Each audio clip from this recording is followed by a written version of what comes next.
Does it hit you? Does it hit you the same? Nah, it's definitely not the same. It's not the same. It's not. And the whole world doesn't do this to you, and you're not judged by it, and then you're having your life ruined by it, your work ruined by it, That's all. Your personal relationships ruined by it. Well, then perhaps you might be a little more prudent in your digital footprint, in your sexual background, in your promiscuous past. There are consequences for that for women. There are very few for men, by the way. Men do not suffer from the same emotional distress that women do, and they do not have the same life impact on men than women. And people say, "Well, Rolla, are you telling me that men should be able to go sow their wild oats and women shouldn't?" Yeah, that's exactly what I'm telling you. That's exactly what I'm saying. Well, doesn't that create a underclass or a society of women who are just like completely used by these players? No, actually, it doesn't, because most guys aren't even having sex today. So you can't throw that one at me. You can't throw the excuse of, well, Roll, if men were better, then women would be better too, and we get the women we deserve, and we are responsible for today's women. No, we're not. Absolutely not, and certainly not after open hypergamy. That's for damn sure. Right around 2005, 2006, right, the rise of social media. After that, man, all bets are off. It's on you. This is a woman who has been through 3 marriages. She's been an adult film star. All of her books, by the way, her New York Times best-selling books are all based on her, are basically memoirs of her being in the adult film industry. And she's upset that people might judge her as someone who is not a good bet for their own future. How dare you? How dare you? How dare you, ladies? Where did they go? Oh, here we go. How dare you? How dare you? Because my future is not important. My future happiness, my future success, my future, healthy attachments and healthy relationships, and the kids that might come out of that, I should not be concerned with those things. I should not be concerned with, hey, maybe the kid's not mine, because that's really the basis of all of this. But yeah, of course there are. And of course, what she says, and this is common, you've heard me say this before as well, is that, oh, well, you guys don't get judged for this. Oh, we most definitely get judged for that, but certainly not in the same way as women do. But the fact that it's, oh my God, I'm going to be judged for something, yeah, that's pretty much what human beings do. We make evaluations. We're very good. Human beings are very good at pattern recognition. And men, above all else, it is in our biological evolutionary DNA's best interest to find a woman with whom we know the kid is going to be ours. That's why slut shaming exists. And it's not because of men. It's because of women. Women understand this dynamic. They understand that if I disqualify this bitch from the sexual marketplace, that means I get Michael B. Jordan. That means I get the guy who's the high value guy who checks off all of those boxes, at least potentially anyways.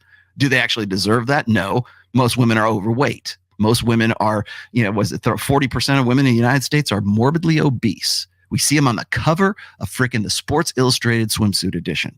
So, but we're not supposed to judge. We're supposed to just accept that. And the reason why we can judge a guy for a dad bod, we can judge a guy for being fat. You're not going to see a fat shirtless dude on the cover of Men's Fitness. You're not going to see that imagery. That guy gets shamed. He gets shamed for having a little dick and a big belly, and he gets shamed for not, living up to his burden of performance, right?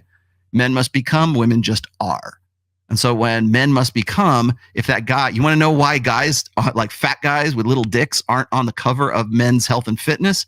It's because those guys haven't become the ideal in a gynocentric social order. So don't give me this crap about double standards or anything like that when we're expected to accept, body fat acceptance and everything for women, but not for men. That's the difference. Oh, we don't have words for men that are like whore and slut and all this other stuff. Yeah, yeah, you're right. But we also don't try to put fat guys on the cover of Sports Illustrated swimsuit editions and expect women to get off on that. That would never even occur to the magazine. That would never occur to any magazine. I don't care what the title of it is. So that seems horribly double standard. But you know what? Guys don't go and create whole videos about, oh, well, you're judging me because I'm fat and I have a small penis. That's not a video. Nobody's going to make a video about that on YouTube. That's not red meat. Nobody cares. Nobody cares about you.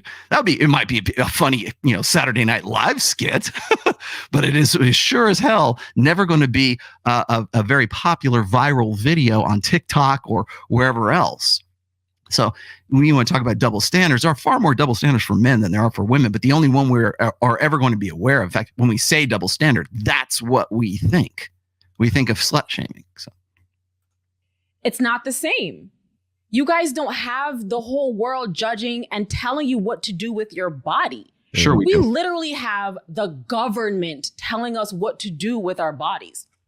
The government. I'll tell you why this is going to be ironic here in a moment, because she's about to do exactly this. Yeah. Somebody somewhere right now is changing a law that tells us what we need to do with our bodies. Where? Point it out. Show me. Show me where that law is changing. Show me. Because right now, nothing has changed. All it is hype and agitprop at this point. When and how we can get birth control. When and how we should even be able to get abortions, or even just care. Even just care. And then also, when and how. What care? Where is this?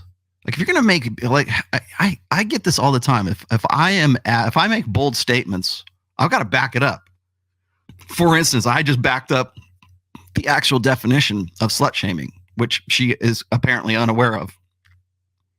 If I'm asked to you're going to ask me to back up things, cite sources, I'm going to ask the same of anyone else, by the way. So how we should have sex and not have sex. The problem with slut shaming is this. Slut shaming is born in the insecurities of men, and your insecurities are born in your penises and your wallet size. Because honestly, and God, I love Alex. to be super frank here, I never heard a big dick man with not just big dick energy, not just BDE, but a man who's well endowed. I've never seen a well endowed man call a woman a whore. Now, prior to me watching this part of the video, I'm like, how the fuck does she know whether or not that guy is packing or he doesn't? Now, it makes sense now because she was in the adult film industry. So perhaps she has seen her fair share of large units. And perhaps being on this, perhaps one of the reasons why those guys, and I'm sure probably Sterling Cooper will back me up on this, but probably one of the reasons why those guys don't slut shame women on a porn set is because they want that woman to stick around. They're not, correct me if I'm wrong here, Sterling, if you happen to be watching, but it would probably not be in the best interest of a male porn actor to go around slut shaming the people he is on the set with, that he is committed to making some money with by having sex with them on camera. So perhaps this is just a smidgen of, disingenuousness here.